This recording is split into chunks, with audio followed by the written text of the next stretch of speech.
الحمد لله نحمده ونستعينه ونستغفره ونؤمن به ونتوكل عليه ونعوذ بالله من شرور أنفسنا ومن سيئات أعمالنا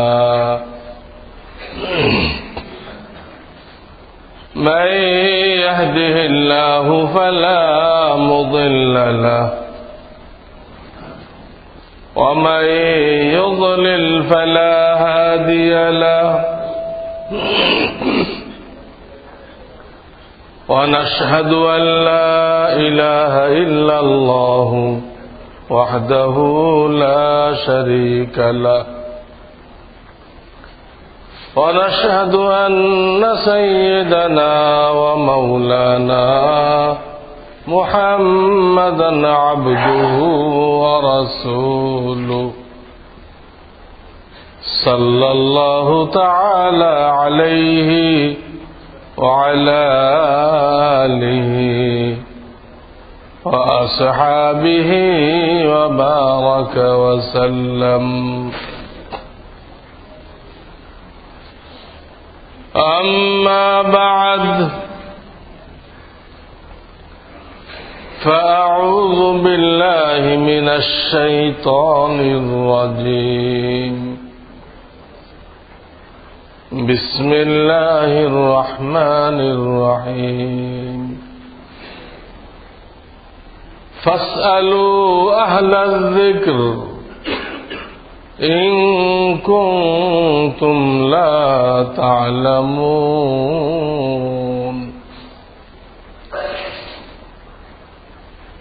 وقال رسول الله صلى الله عليه وسلم إنما شفاء العي السؤال أو كما قال رسول الله صلى الله عليه وسلم. बुजुर्गान मोहतरम, আল্লাহ রাব্বুল আলামিন আমাদেরকে জিম্মাদারি দিয়েছেন যে রসুলের হায়াতে সাল্লাল্লাহু আলাইহি সাল্লাম রসুলের সোহবতে বসে তোমরা দ্বীন শেখো, আমল করো এবং সেটাকে নিজের ঘরের থেকে দুনিয়ার প্রান্ত পর্যন্ত পৌঁছায় দেওয়ার জন্য জান মালের কুরবানি পেশ করো। জান মাল ভোগ বিলাসের জন্য না। এটা তো কারণ আর ফেরাউনের মতবাদ।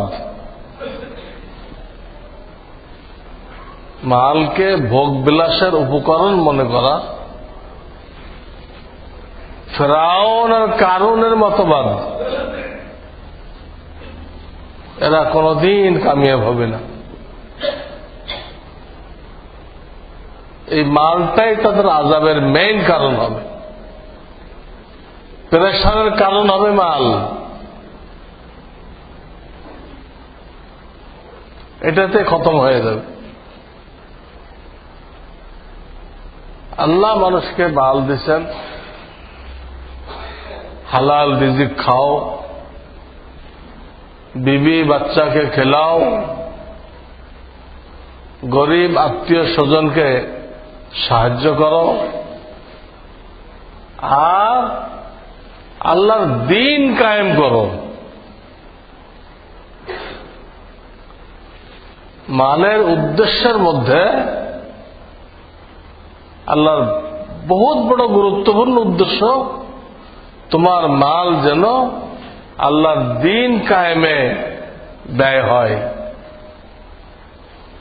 এই মাল ওয়ালার জন্য মোবারক সৌভাগ্য।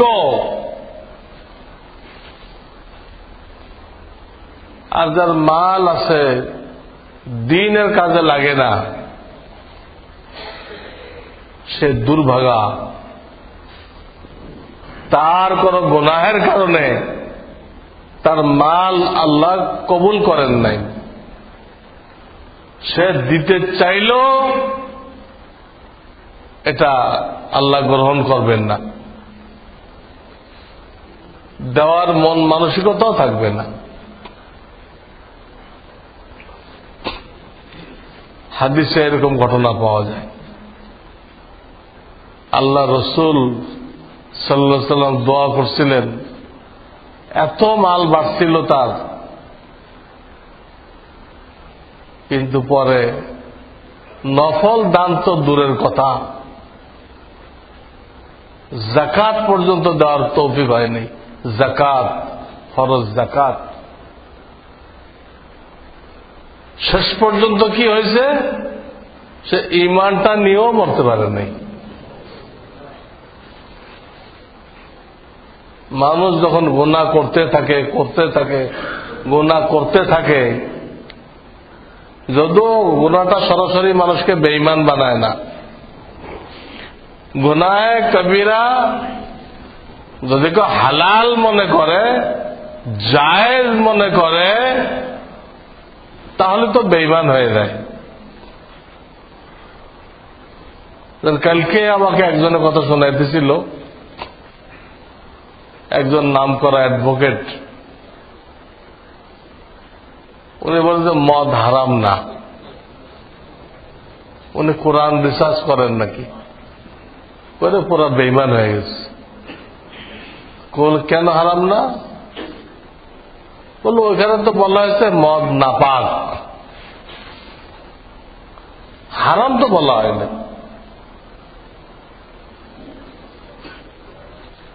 তো নাপাকের তাফসীরে আল্লাহ রসুল কি কইছে? শুধু কোরআন দিয়ে রিসার্চ করলে হবে?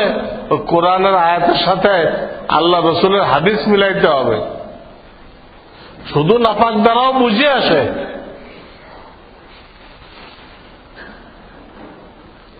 শুধু নাপাক দ্বারাও বুঝে আসে। আর আল্লাহ রসুল তো সাফ বলে দিচ্ছেন, ওই আয়াতের তাফসীরে যে হাদিস আছে, মসজিদে আসলেন নবীজি, হারামাল খামর, এবং মদের হারাম হওয়াকে ঘোষণা করলেন।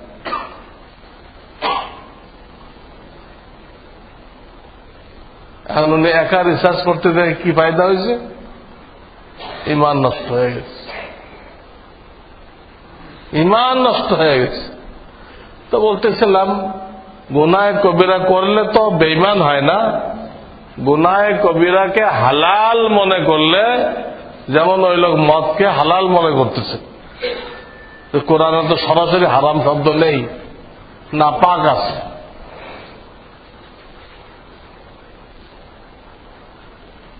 রাসূল যেটা বলছেন, তিনি নিজের পক্ষ থেকে বলছেন। সূরা নাজমের মধ্যে আছে, ওয়ামা ইয়ানতিকু আনিল হাওয়া ইন হুয়া ইল্লা ওয়াহয়ুন ইউহা। আমার রাসূল যা বলবে শরীয়তের হুকুম আহকাম সম্পর্কে, তোমাদের বুঝতে হবে ওটা তিনি নিজের পক্ষ থেকে বলেন নাই, আমি রব্বুল আলামিন তার দিলের মধ্যে ঢালছি, ওটা তিনি বলছেন। তো সূরা নাজমের মধ্যে আল্লাহ তো ক্লিয়ার বলে দিচ্ছেন। তিনি ওই আয়াতের তাফসীরে বলতেছেন, মসজিদে এসে, মসজিদে নববীতে আজকের থেকে আল্লাহ মদ হারাম করে দিয়েছেন। এরপরে এই কথা বলা, যেটাকে হারাম না, নাপাক বলা হয়েছে, এতে খাইলে অসুবিধা কি?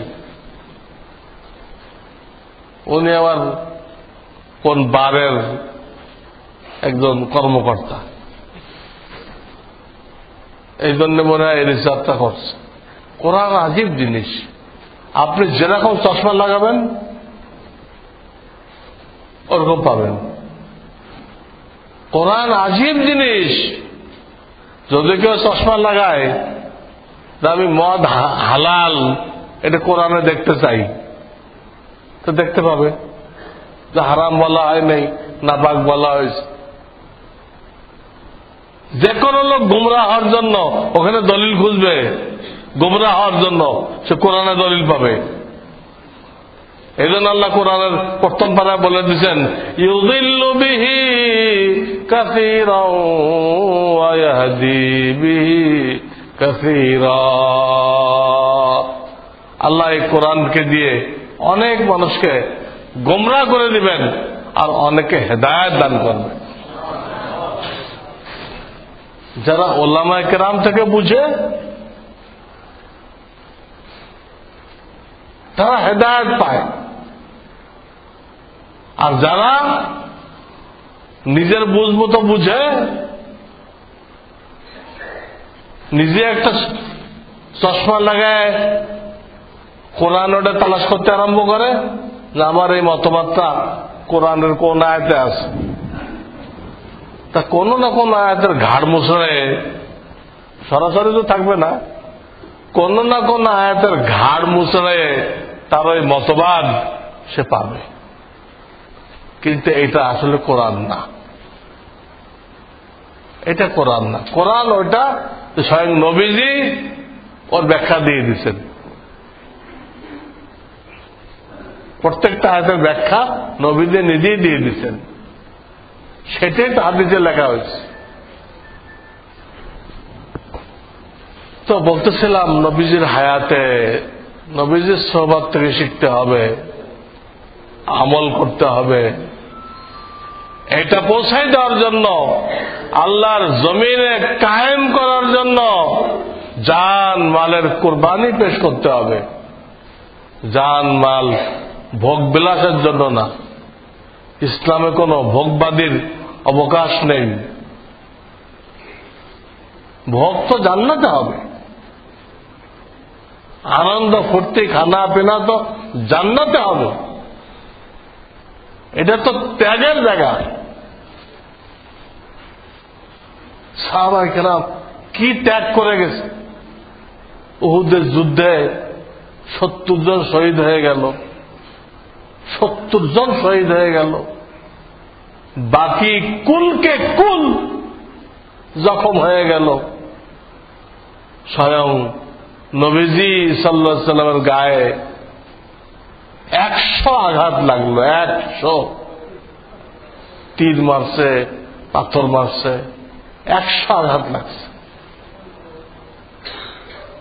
কি কোরবানি করছে তারা? এই 70 জনকে এক জায়গায় দাফন করে রাখা হয়েছে। এখনো হাজী সাহেবরা ওই জায়গায় জিয়ারত করতে যায়। শুহাদায়ে উহুদ। হযরত হামজাকে যখন রাদিয়াল্লাহু তাআলা আনহু শহীদদের সর্দার বলা হয়, দাফন করা হইতেছিল, তো প্রত্যেকের কাছে তো একটা করে কাপড়। আমাদের সর্বগরিব যে হালাতে ছিল, সাহাবারা তার থেকেও নিচে ছিল। আমাদের দেশের সর্বনিম্ন গরিব যে, তার কাছে এক সেট কাপড় আছে, ওনাদের একখানা করে কাপড়, এক পিস, ওটা লুঙ্গির মতো বেঁধে রাখছে। যখন কাফনদার প্রশ্ন আসলো, তো নবীকে জানানো হলো, ইয়া রাসূলুল্লাহ, আপনার চাচা হামজা শহীদ হয়ে গেছে। এখন ওনার যে চাদর, এটা মাথা ঢাকলে পাও খুলে দেয়, পাও ঢাকা দেয় না। পাও ঢাকলে মাথা ঢাকা দেয় না, মাথা খুলে দেয়, চেহারা খুলে দেয়। আমরা কি করব? 70 জন শহীদ হয়ে গেছে, আরো 700-র মতো আহত হয়েছে। যারা শহীদ হয়েছে তারা তো হয়েছেই, কিন্তু বাকি যারা জিন্দা আছে 70 জন মিলে এই একটা লোকের কাফনের ব্যবস্থা করতে পারতেছে না। মনে করছেন তারা বকিল ছিল, এই মনে করতেছেন? এবং কেউ বকিল ছিল না। কিন্তু আসল কথা হলো কারো কাছে নেই, সবার একখান করে আছে, ওটা দিয়ে নিজের সতর ডাকছে। কারণ এইটা দিলে তো তার সতর ডাকার ব্যবস্থা থাকে না, তো দিবে কেমনে? 700 লোক মিলে একটা লোকের কাফনের ব্যবস্থা করতে পারতেছে না। কি পরিমাণ কুরবানি করছে তারা দিনের জন্য। আর তাদের কুরবানির কারণে আল্লাহ আমাদেরকে কত কত কিছু দিয়ে রাখছে, কত ইজ্জতের সাথে রাখছে। সব তাদের কুরবানির বদৌলতে আমরা ভোগ করতেছি। তারা গাছ লাগাই গেছে, তারা গাছের ফল খায় দেয় নাই, আমরা ফল খাইতেছি।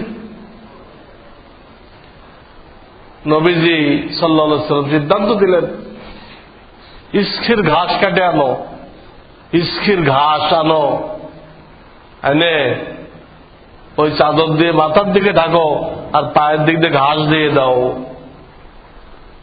ঘাস দিয়ে দাও। ঘাস দিয়ে কাফন দেওয়া হলো,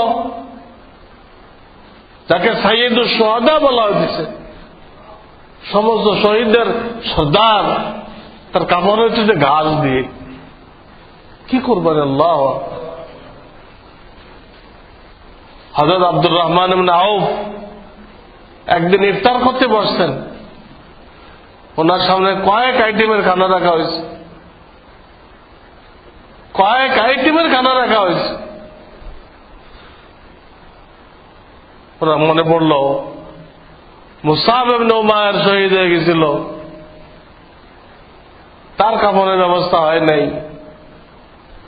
হযরত হামজা শহীদ হয়ে গেছিল, তার কাফনের ব্যবস্থা হয় নাই। আর আমার সামনে এই কয়েক প্রকার খানা আসছে। তখন তিনি বললেন যে তারা কুরবানি করে গেছিল, তাদের কুরবানির দ্বারা আল্লাহর ইসলামের যে গাছ লাগছিল, তৈরি হয়েছিল, সেই গাছের কোন ফল তারা ভোগ করতে পারে নাই, তারা চলে গেছে। তারা আখিরাতে পাবে, তারা জান্নাতে পাবে। কিন্তু আমি জানি না, উনি বলতেছিলেন আমরা আমাদের অংশ কি দুনিয়ায় খেয়ে ফেলতেছি। ইসলাম যে নেয়ামত, এই নেয়ামতের ফলাফল তো দুনিয়াতে, কবরে, হাসরে, সব জায়গায় পাওয়া যাবে। তুমি ভয় পেতেছে যে আমারটাকে আমি দুনিয়ায় পেয়ে গেলাম, এই কথা বলে কাঁদতে লাগলেন, আর ইফতারি সরাই দিলেন, খেলেন না। তো তারা দিন প্রচারের জন্য এই পরিমাণ কুরবানি করছে। আবু বকর সিদ্দিক রাদিয়াল্লাহু তাআলা আনহু, যিনি কাপড়ের ব্যবসায়ী ছিলেন, বহুত বড় ব্যবসায়ী, তার কাপড়ের মধ্যে কয়েকটা পট্টি, তার কাপড়ের মধ্যে কয়েকটা পট্টি। কাপড়ের ব্যবসায়ের ইসলামের দাওয়াত দিতে দেয়, এই দোকানদারি করার সময় পাইতেছিল না, দোকানদারি করার সময় পাইতেছিল না। তারা দোকানদারি বুঝতো না তা না, মুহাজিররা খুব ভালো ব্যবসা বুঝতো, আনসাররা কৃষি বুঝতো। আনসারী সাহাবীরা কৃষি কাজ বুঝতো, মুহাজিররা ব্যবসা বুঝতো। কিন্তু তারা আল্লাহর দ্বীনকে এমন ভাবে আপন করছিল, এর ভিতরে এরকম কামিয়াবি দেখছিল, তাদের পুরা সময়ের জন্য লাগাইতো। তো দুনিয়াতে একভাবে যাবেই, দুনিয়াতে একভাবে পার হয়ে যাবেই, আমার সময়টা দিনের জন্য লাগাই। পট্টি লাগাইছে কাপড়ের ব্যবসায়। এই অবস্থায় জিবরিল আমিন আসছেন রাসূল পাকের দরবারে এবং জানাইছেন, আপনার আবু বকরকে বলেন যে তাকে আল্লাহ তাআলা সালাম জানাইছে। আল্লাহ সালাম জানাইছে আবু বকরকে, তো এমনি পাওয়া গেছে, সালাম এমনি পাইছে, কিন্তু কুরবানির কারণে পাইছে। এবং বললেন, আপনাকে জিজ্ঞাসা করতে বলছে, আল্লাহ আপনাকে জিজ্ঞাসা করতে বলছে যে আবু বকর এই হালাতের উপরে আল্লাহর উপরে খুশি আছে কিনা। নবী করিম সাল্লাল্লাহু আলাইহি ওয়াসাল্লাম জিজ্ঞাসা করলেন, আবু বকর তুমি খুশি আছো কিনা? তুমি এত বড় ব্যবসায়ী ছিলা, পুরা আরবের শ্রদ্ধা ব্যক্তি ছিলা, আজকে তোমার এই হালাত, দিনের কাজ করতে করতে তুমি সময় পেয়েছ না, তো কাপড় দুরুস্ত করার সময় নেই তোমার, তো তুমি কি খুশি আছো? লাভ দিয়ে উঠলেন, ইয়া রাসূলুল্লাহ আমি এই হালাতের উপরে খুশি আছি, খুশি আছি। এই হলো কাজ। দিন শিখতে হবে, আমল করতে হবে, আর কুরবানি পেশ করতে হবে এটা দুনিয়াতে আল্লাহর দ্বীনকে প্রতিষ্ঠা করার জন্য। এখন আল্লাহ রসুল নেই, এখন আমাদের দায়িত্ব এই আয়াত, ফাসআলু আহলায যিকরি ইন কুনতুম লা তা'লামুন। তোরা যারা আলেম না, আলেম হইতে পারো নাই, তোরা হাক্কানি উলামায়ে কেরামের সোহবতে যাও, তাদের থেকে শেখো। কাজ ওই আগেরটাই, শিখে আমল করো, দুনিয়াবাসীর কাছে পৌঁছাও। কাজ এই তিনটা, শেখো, আমল করো, পৌঁছাও। নিজের ঘরের থেকে যত দূর যাওয়া যায় পৌঁছাও। যে আলেম না এমন কাউকে আল্লাহ রাসূল অনুমতি দেয় নাই যে তুমি একা বুঝে আমল করো। তাহলে একা বুঝতে গেলে গোমরাহ হয়ে যাবে, একা বুঝতে গেলে গোমরাহ হয়ে যাবে। কোরআন নিয়ে গবেষণা করে হাজার লোক গোমরাহ হয়ে গেছে, হাদিস নিয়ে গবেষণা করে হাজার লোক গোমরাহ হয়ে গেছে। নিজে বুঝতে চেষ্টা করে।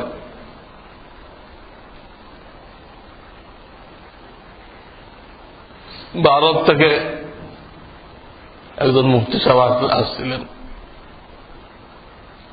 উনি আগে ইমামের ঘটনা শুনাইছেন। ওই ইমাম সাহেব বলছেন যে সবার সূরা ফাতিহা পড়তে হবে, ইমামের পিছনেও সূরা ফাতিহা পড়তে হবে, সূরা ফাতিহা ছাড়া কোনো নামাজ হবে না। ইমাম সাহেব মনে আহলে হাদিস ছিল। আজকাল তো আহলে হাদিস মতবাদ প্রচার করলে এনজিও থেকে অনেক টাকা পাওয়া যায়।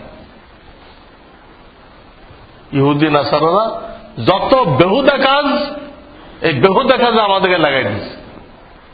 আমরা কাজের কাজ যাতে করতে না পারি, এত লোক মিলে একটা পতাকা বানাইলো, কি বাংলাদেশের কি ফায়দা হয়েছে? ফায়দা কি হয়েছে? এটা উপকার দেখান। এত লোক মিলে সঙ্গীত গাইল, বাংলাদেশের কি ফায়দা হয়েছে? অর্থনৈতিক কি ফায়দা হয়েছে? স্বাস্থ্যগত কি ফায়দা হয়েছে? লক্ষ লক্ষ টাকা ব্যয় করে আলোকসজ্জা করা হয়েছে ঢাকা শহর, আর খেলার ব্যবস্থা করা হয়েছে। হ্যাঁ, মদের সয়লাভ চলতেছে, মদের সয়লাভ চলতেছে। মদের সাথে আর একটা আছে, যেটা কয়ে আমি মুখ নষ্ট করতে চাইলাম না, মুখটা নাপাক করতে চাইলাম না। মনে হয় যে যারা যখন দায়িত্বে আসে তাদের দায়িত্ব হলো ইসলামকে কিভাবে বিলুপ্ত করা যায়, এটা তাদের দায়িত্ব। আর ইসলামটা কোনো মতে বাঁচায় রাখা এটা এই পাবলিকের দায়িত্ব। পাবলিক হক্কানি উলামায়ে কেরামের নেতৃত্বের চেষ্টায় ইসলামটাকে কোন রকম ধরে রাখছে। আর যারা দায়িত্বে আসে তাদের দায়িত্ব কিভাবে এটাকে দাফন করা যায়, এই দেশটাকে বিতাড়িত করা যায়, এই বৃক্ষের গোড়া কাটা যায়। আর না কিভাবে ক্লিয়ার বলে মানুষ, ক্ষমতায় বসে একটা লোক কিভাবে বলে যে এদেশে কোরআন সুন্নাহর কোন আইন করা হবে না, কোরআন সুন্নাহর কোন আইন করা হবে না, ক্লিয়ার। আমি পত্রিকা পড়লাম, নিজে পড়লাম, কয়েকজনকে দেখাইলাম, কি পরিমাণ দুশ্মনী আল্লাহর কোরআনের সাথে হাদিসের সাথে, সাফ বলে দিতে এদেশে কোনো আইন করা হবে না কোরআন সুন্নাহ ভিত্তিক। 4-5 দিন আগের পত্রিকায় আমি নিজে পড়ছি। তারা কুফর কায়েম করার জন্য আসছে, শিরিক কায়েম করার জন্য আসছে, শিরিক কায়েম করার জন্য আসছে। এবং তাদের ইসলাম মদিনার থেকে আসে নাই, তাদের ইসলাম আসছে ওই মাজার থেকে।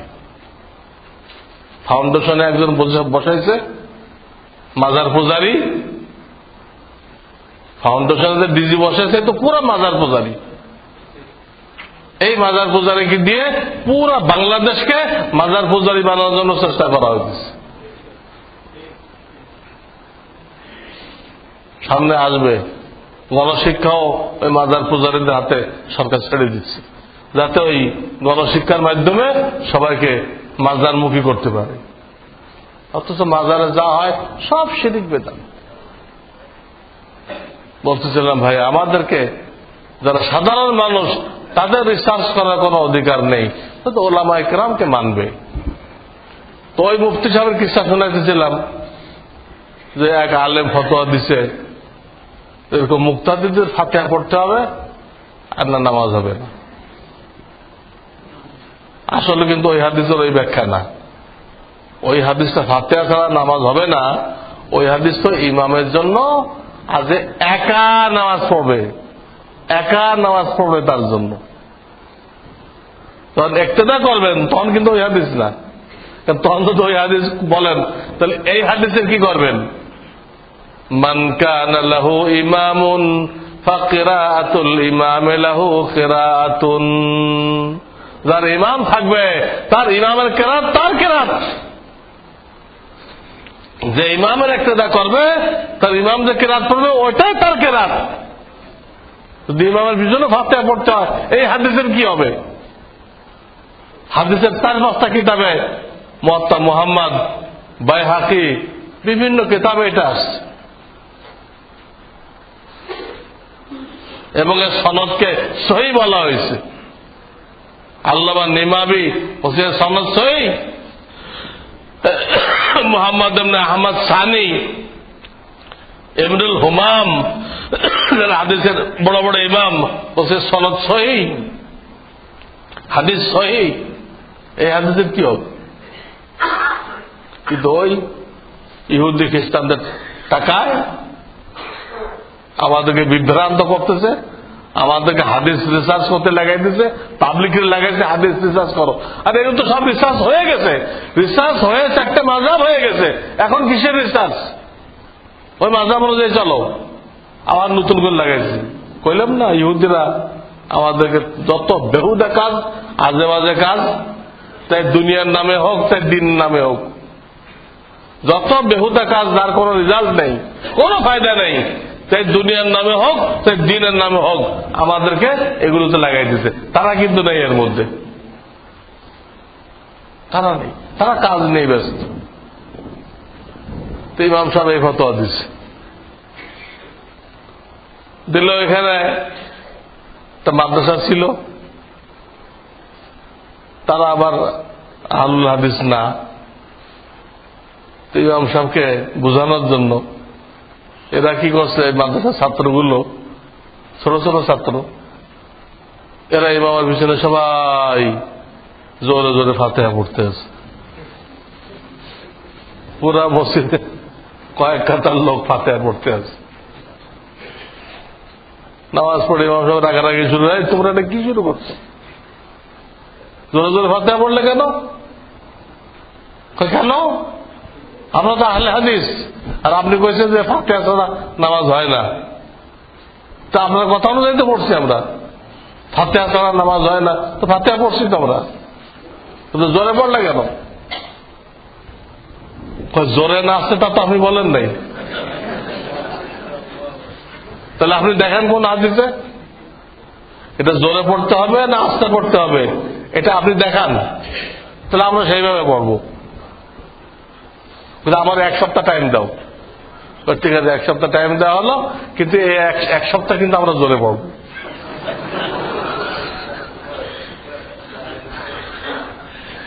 এক সপ্তাহ টাইম দিচ্ছি, আমার সপ্তাহে জোরে পড়বে।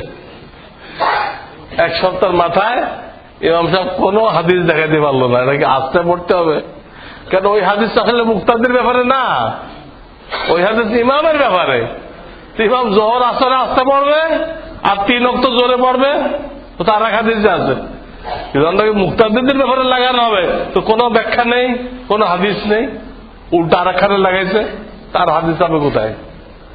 উনি 1 সপ্তাহ মাথায় কোনো ব্যাখ্যা দিতে পারলেন না, কোন হাদিস পেশ করতে পারলেন না, আসতে না জোরে কোন হাদিস পেশ করতে পারলেন না। তখন বাধ্য হয়ে কি করবে, আর তো রাস্তা নেই, স্বীকার করলেন যে না আসলে আমার ভুল হয়েছে, ওই হাদিসটা তোমাদের ব্যাপারে না, এটা হলো আমি ইমাম আমার ব্যাপারে, আর যারা একা নামাজ পড়ে তাদের ব্যাপারে, তোমাদের ব্যাপারে না এটা। তাহলে ঠিক আছে আমরা আর পড়বো না, আমাদের ব্যাপারে না যখন, তা আপনি আগে বলেন না কেন ঠিক মতো? আমি তো বলতে সবাই পড়তে হবে, সবার পড়তে হবে। তবে এমন এমন ফতোয়া দিয়ে বসে যে নিজে আটকা পড়ে দেয়। আর এক আহলুল হাদিস কোত্থেকে তালাশ করে বের করছে যে আল্লাহ রসুল দাঁড়ায় পেশাব করলেন, আছে এটা হাদিস, এটা ওজনের কারণে। তালাশ তুলাশ করে আর কোন হাদিস পাই নাই, এটা পাইছে, এটা ফতোয়া দিছে দাঁড়ায় পেশাব করা সুন্নত। কই পাইলেন? এই যে বুখারী শরীফের মধ্যে আছে। এক বুড়া মুসাল্লি ছিল, সে দাঁড়াই গেছে, হুজুর এই যে দাঁড়াই পেশাব করা সুন্নত করলেন, এটা তো কইলেন এটা পুরুষের জন্য না মহিলাদের জন্য? কার পুরুষরা দাঁড়াই করবে না মহিলারা দাঁড়াই করবে? মানে তা তো এই হাদিসে নেই কিছু। এমন উদ্ভট কথা বলে, হাদিসে থাকলেই সেটা আমলযোগ্য না। ওটা ওলামারা বুঝবে হাদিসের একটা পাঠ সুন্নত, ওই পাঠটার উপর আমল করতে হবে, বাকিটা হাদিস কিন্তু সুন্নত না, সেই পাঠের উপরে আমল করা জায়েজ নেই। অনেক কারণ হয়, রহিত হয়ে গেছে, না নবীজির সাথে খাস, না কোনো ব্যক্তির সাথে খাস, না কোনো জায়গার সাথে খাস, না তো তিনি ভুলে করছেন, না তো বৈধতার জন্য, বৈধতা বোঝানোর জন্য করছেন, অনেক কারণ আছে। সুন্নত ছাড়া শুধু হাদিসের পর যে আমল করা যাবে না, তার অনেকগুলো কারণ আছে। যেমন বললাম না যে হয়তো রহিত হয়ে গেছে, বা নবীজির জন্য খাস, কোন সাহাবীর জন্য খাস, সাহাবীর জন্য খাস হতে পারে না। একজন সাহাবীকে বাইতুল মালের বকরি বন্টন করার দায়িত্ব দিয়েছিলেন নবীজি, সব গরিবদের মধ্যে বন্টন করছে, করে একটা বকরি রয়ে গেছে, একটা বকরি। তো ওটা আবার বয়স 1 বছর না, তো বকরির বয়স যদি 1 বছর না হয়, ছাগল, এটা দিয়ে কিন্তু কুরবানি সহি নেই। নবীজি তাকে বললেন এটা তুমি কুরবানি করো, তোমার জন্য কুরবানি হবে, কিন্তু কিয়ামত পর্যন্ত আর কারোর জন্য 1 বছর বয়সের কম বকরি দিয়ে কুরবানি হবে না। আর ওটা তো বুখারীতে আছে, তিনি 1 বছরের কম বয়সে বকরি দিয়ে কুরবানি করলেন। আল্লাহ হাদিসে তো তালাশ করে এটা বের করবে, এটা বের করে ফতোয়া দিন। এগুলো হাদিস, উনি তো কুরবানি করলেন হাদিস, কিন্তু সুন্নত না। সুন্নত মানে যেটা সব উম্মতের জন্য করণীয় সাব্যস্ত করে দিতেন নবীজি, সবার জন্য করণীয়, করতে থাকবে, একক তো না, করতে থাকবে, একে সুন্নত বলা হয়। কাল পরশু আমি একটা হাদিস পড়াইলাম বুখারী শরীফে। একবার নবীজি সাল্লাল্লাহু আলাইহি সাল্লাম এই মেহরাবে চলে আসছেন, ইমামের জায়গায় চলে আসছেন, হাত তুলছেন, তাকবীরে তাহরিমা দিবেন, এই অবস্থায় হাত ছেড়ে দিচ্ছেন, দিয়ে সবাই কইছেন তোমরা যে অবস্থায় আছো এই অবস্থায় থাকো। কাতার ফাঁক করে চলে গেছেন হুজরায়, খুব শর্ট টাইমে গোসল করে আবার এসে নামাজ পড়েছেন। নামাজ পড়ানোর পরে সবাই তো পরেশান, তাকবীর দিতে গেলেন, হাত তুললেন, এই অবস্থায় তিনি তাকবীর না দিয়ে চলে গেলেন, তাহলে ঘটনা কি? সবাই তো পেরেশান। বলে, দেখো ভাই, আমি ভুলে গেছিলাম, আমার উপরে গোসল ফরজ ছিল, কিন্তু আমি ভুলে গেছিলাম। তাকবীর দিব তখন মনে হয়েছে, তখন আমি হুজরা মোবারকে যায় আমি তাড়াতাড়ি করে গোসল করে আসছি। এটা বুখারী শরীফের হাদিস। এটাকে আপনি হাদিস বলতে পারবেন, কিন্তু আপনি এটাকে সুন্নাত বলতে পারবেন না। তাহলে সব ইমামের জন্য এরকম করা জরুরি হয়ে যাবে। ফরজ গোসল নিয়ে মসজিদে ঢুকতে হবে, অথচ ফরজ গোসল নিয়ে গোসল না করে মসজিদে ঢোকা জায়েজ নেই। এই জন্য পাবলিকের জন্য হাদিস রিসার্চ করা ডেঞ্জারাস। বুঝবে না কোনটা সুন্নাত কোনটা হাদিস, আর প্রচার করতে থাকবে আর গোমরা হয়ে যাবে। এই জন্য ভাই, গবেষণাটা করার 4 ইমাম করে দিয়ে গেছে। আমার দ্বারা সময় নষ্ট করার দরকার নেই। আমরা হাক্কানি ওলামায়ে কেরামকে অনুসরণ করি, দায় দায়িত্ব তাদের উপরে। আল্লাহ আমাদেরকে জান্নাত দান করবেন। যাকে হক মনে হয় যে এই লোকটা হক, এর কোন কাজ সুন্নতের খেলাফ দেখি না, নাজায়েজ দেখি না, তাকে অর্থের লোভী মনে হয় না, এরকম যাকে মনে হয় একজনকে ফলো করেন, তাকে জিজ্ঞাসা করে করে চলেন। আপনার দায়িত্ব শেষ। আমল করতে হবে, অন্য ভাইয়ের কাছে বলতে হবে। এইটা এই কুরবানি, দাওয়াতের জন্য কুরবানি, এটা বড় দায়িত্ব। এটা আমরা পাইছি এই হিসাবে যে আমরা শেষ নবীর উম্মত, আর কোন নবী আসবে না, অথচ ইসলাম থাকবে কিয়ামত পর্যন্ত। তো কেমনে থাকবে? এই উম্মতের দাওয়াতি মেহনতের দ্বারা ইসলাম টিকে থাকবে। আর নবী আসার সুবাদে আমরা নবী না হয়ে আমরা এই নবীওয়ালা কাজটা আমরা পাইছি। আর এই কাজটার দরুন আপনাকে আমাকে এই কাজের দরুন, এই কাজ করলে না করলে না, আমাদেরকে বিরাট এক টাইটেলে ভূষিত করা হয়েছে, কুনতুম খায়রা উম্মাতিন, তোমরা সর্বশ্রেষ্ঠ উম্মত। আল্লাহ আমাদেরকে এই সর্বশ্রেষ্ঠ এই কাতারে শামিল হওয়ার তৌফিক দান করেন। ওয়া আখিরু দাওয়ানা আনিল হামদুলিল্লাহি রাব্বিল আলামিন।